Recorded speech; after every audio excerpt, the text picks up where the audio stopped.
ભાવનગરમાં સમુદ્ર સે સમૃદ્ધિ કાર્યક્રમમાં ₹33,600 કરોડથી વધુના વિકાસ કામોના ખાતમુહૂર્ત, લોકાર્પણ અને વિવિધ પ્રોજેક્ટ્સનું પ્રક્ષારોપણ કરતા વડાપ્રધાન.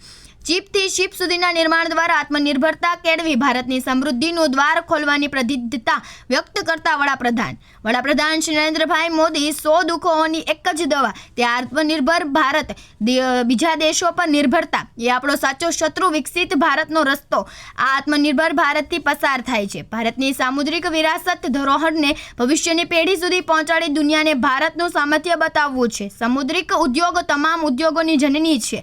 ભારતની સામુદ્રિક વ્યાપારની હિસ્સેદારી 3 ગણી વધારવી છે. મુખ્યમંત્રી ભૂપેન્દ્ર પટેલ બદલાયેલા વૈશ્વિક પરિણામો, આધુનિક વેપારની તકો અને અદ્યતન ટેકનોલોજીનો સમન્વય કરી વડાપ્રધાને ભારતીય સામુદ્રિક વિરાસતને પુનઃજીવંત કરી અભિનવ પોર્ટ અને શિપ બિલ્ડિંગ પોલિસી જેવી મહત્વપૂર્ણ યોજનાઓને લીધે આજે ગુજરાત દેશનું 39% કાર્ગો હેન્ડલિંગ કરતું રાજ્ય બન્યું. વડાપ્રધાનની દૂરદર્શિતાના પરિણામે ચાણકના સોલાર પાર્કથી શરૂ થયેલા રિન્યુએબલ એનર્જી ક્ષેત્ર આજે વિશ્વના સૌથી મોટા કચ્છ રિન્યુએબલ એનર્જી પાર્ક સુધી વિસ્તરેલું છે. ભારતના મરીન સેક્ટર માટે ભાવનગર ખાતેનો આજનો કાર્યક્રમ ઐતિહાસિક. કેન્દ્રીય શિપિંગ મંત્રી સર્બાનંદ સોનોવાલ, વડાપ્રધાન નરેન્દ્ર મોદીએ ભાવનગર ખાતે યોજાયેલ સમુદ્ર સે સમૃદ્ધિ કાર્યક્રમમાં ₹33,600 કરોડથી વધુના ખાતમુહૂર્ત અને વિવિધ પ્રોજેક્ટ્સનું રાષ્ટ્રાર્પણ કર્યું હતું. વડાપ્રધાનશ્રીએ ગઈકાલે થયેલા MOU માટે પોર્ટ અને મરીન ક્ષેત્રના વ્યવસાયીઓનો પણ આભાર પ્રગટ કર્યો હતો. વડાપ્રધાને આ કાર્યક્રમમાં સ્પષ્ટ રીતે જણાવ્યું હતું કે ચીપથી શિપ સુધીના નિર્માણ દ્વારા આત્મનિર્ભરતા કેળવવી અને ભારતની સમૃદ્ધિનો દ્વાર ખોલવો છે. આજે ભાવનગર સમૃદ્ધિ તરફ જવાનું કેન્દ્ર બન્યું છે. વડાપ્રધાને જણાવ્યું હતું કે 2047માં વિકસિત ભારતના સંકલ્પના આત્મનિર્ભરતા મુખ્ય છે. તેની વિભાવના પર આધાર મૂકતા જણાવ્યું કે 100 દુઃખોની એક જ દવા છે, તે આત્મનિર્ભરતા છે. ભારતનો દરિયા કિનારો સમૃદ્ધિના દ્વાર ખોલનાર બની રહેવાનો છે. ભારત સરકાર સામુદ્રિક વિરાસતના ભારતના પુરાતન ગૌરવને ફરીથી હાંસલ કરવા માટે મરીન ક્ષેત્રની અનેક નીતિઓનું પરિવર્તન લાવી રહી છે. વડાપ્રધાને વધુમાં જણાવ્યું કે ભારતનું કોઈ દુશ્મન નથી. દુશ્મન હોય તો તે બીજા દેશ પરની નિર્ભરતા છે. જેટલી વિદેશી નિર્ભરતા એટલી દેશની વિફળતા.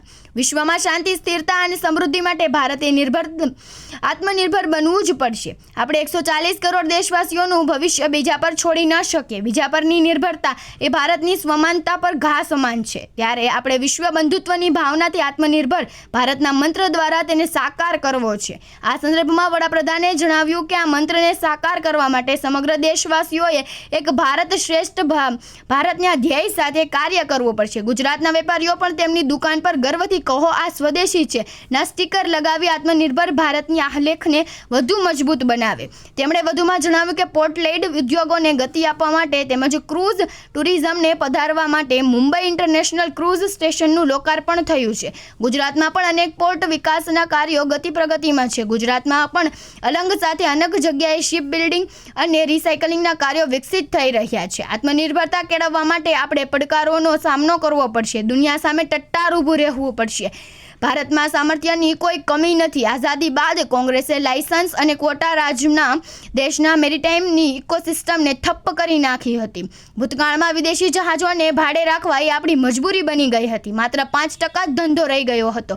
દર વર્ષે ભારત 75 બિલિયન 6 લાખ કરોડ વિદેશી શિપિંગ કંપનીઓને ભાડા પેટે ચૂકવતું હતું. આ સ્થિતિને કારણે સ્વદેશી જહાજોનું નિર્માણ કરી બદલવી છે. તાજેતરમાં ભારત IANS વિક્રાંતિ સહિત 40 સ્વદેશી જહાજોનું નિર્માણ કર્યું છે, જેમાં હાઈ ક્વોલિટી સ્ટીલ સહિતની સામગ્રી ભારતની બનાવટની વાપરવામાં આવી છે, જે આત્મનિર્ભર ભારતનું સૌથી મોટું ઉદાહરણ છે. વર્તમાન સરકારે સામુદ્રિક વેપારને નવી દિશા આપવા અનેક કાયદામાં બદલાવ કર્યો છે. મેરીટાઈમ ક્ષેત્રમાં રિફોર્મ કરી 5 કાયદા અને નવા અવતારમાં રજૂ કર્યા છે. તેનાથી પોર્ટ ક્ષેત્રમાં મોટો બદલાવ આવશે. ભારત સદીઓથી મોટા જહાજો બનાવવાનો વારસો ધરાવતું હતું. આ ઇતિહાસને પુનઃજીવિત કરવો છે. મોટા જહાજોને રિફ્રાસ્ટ્રક્ચરનો દરજ્જો આપવામાં આવ્યો છે, જેથી શિપ બિલ્ડર્સને બેંકમાંથી સફળતાથી લોન મળશે અને વ્યાજમાં પણ રાહત થશે. આનાથી ભારતની શિપિંગ કંપનીઓ પર પડતો બોજો ઓછો થશે. વડાપ્રધાને તાજેતરમાં તેમના જન્મદિવસના અવસરે દેશ અને દુનિયાભરમાંથી મળેલા પ્રેમ અને આશીર્વાદનો ઋણ સ્વીકાર કરી તમામ પ્રત્યે આભારની લાગણી વ્યક્ત કરી હતી. વિશ્વકર્મા જયંતિથી ગાંધી જયંતિ સુધી દેશભરમાં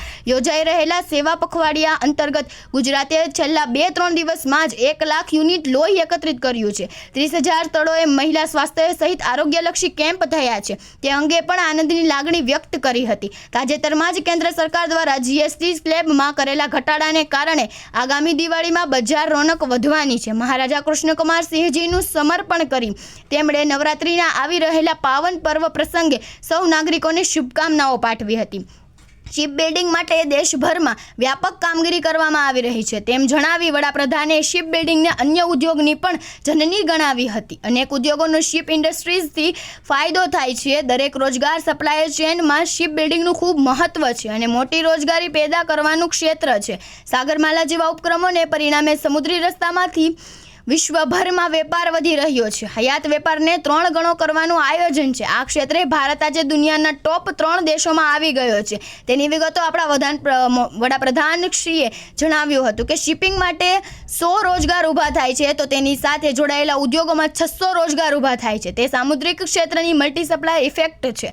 ભારતમાં નિપુણ રોજગારીના સર્જન માટે આઈટીઆઈ મેરીટાઈમ યુનિવર્સિટીથી લઈને નેવી અને એનસીસી સુધી નવી વ્યવસ્થા ઊભી કરી છે. 11 વર્ષ પોર્ટ કેપેસિટી ડબલ કરી છે. શિપ ટર્નઆઉટ ટાઈમ 1 દિવસથી ઓછો થયો છે. કેરળમાં deep water container transshipment port શરૂ થયું છે.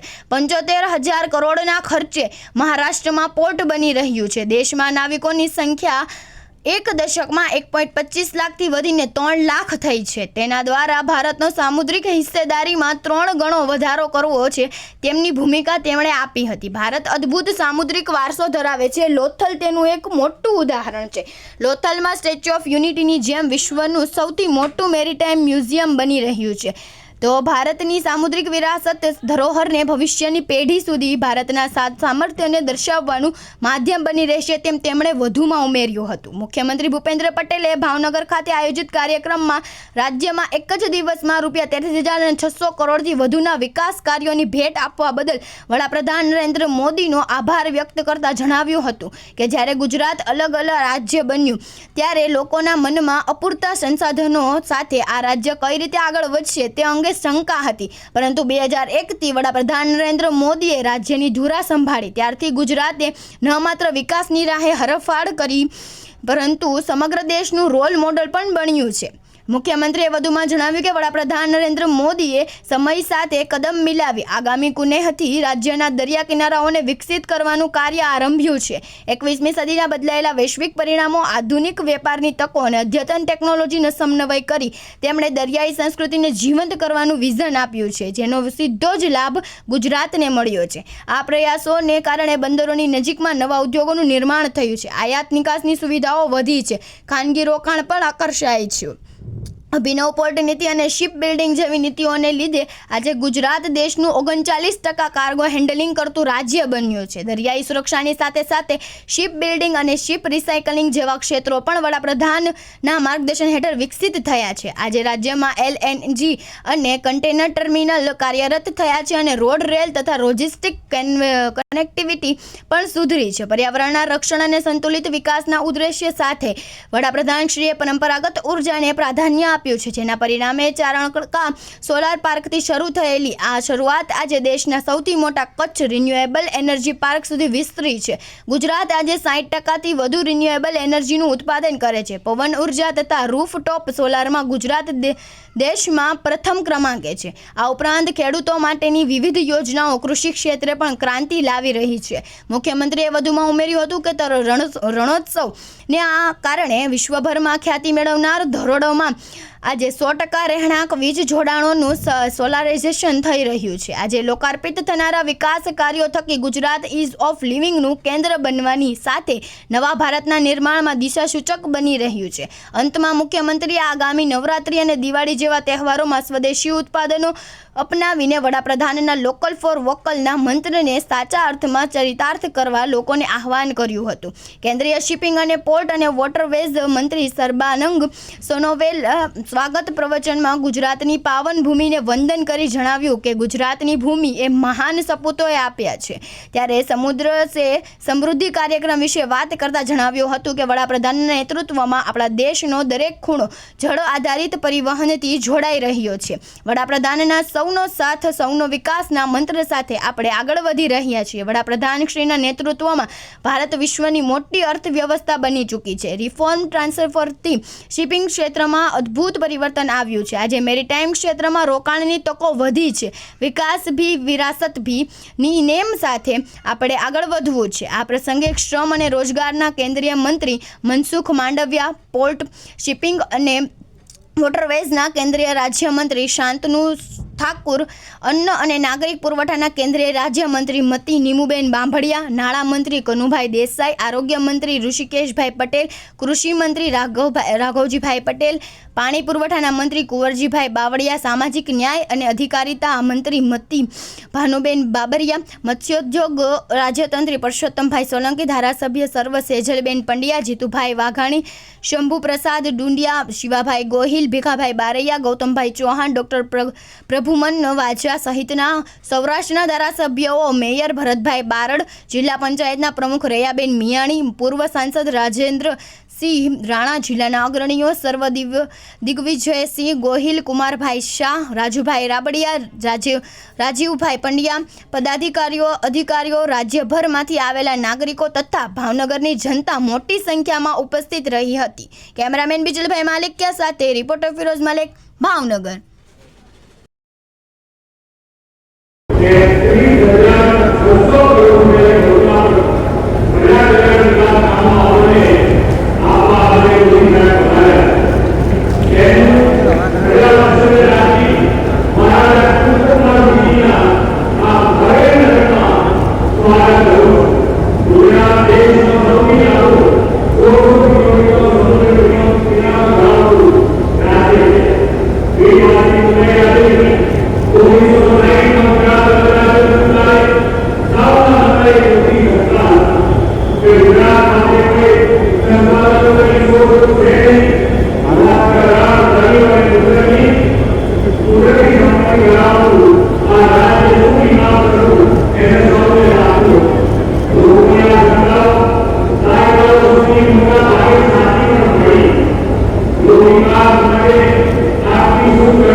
इसी सोच के साथ आज भारत का मैरीटाइम सेक्टर भी नेक्स्ट जनरेशन रिफॉर्म करने जा रहा है। आज देश के हर मेजर पोर्ट को पानी के डॉक्यूमेंट से अलग अलग प्रोसेस से मुक्ति मिलेगी।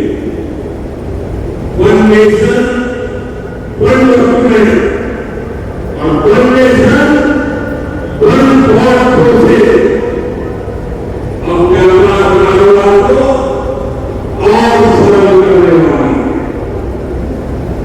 डॉक्यूमेंट ही जैसे हमारे मंत्री जी सर्वनाथ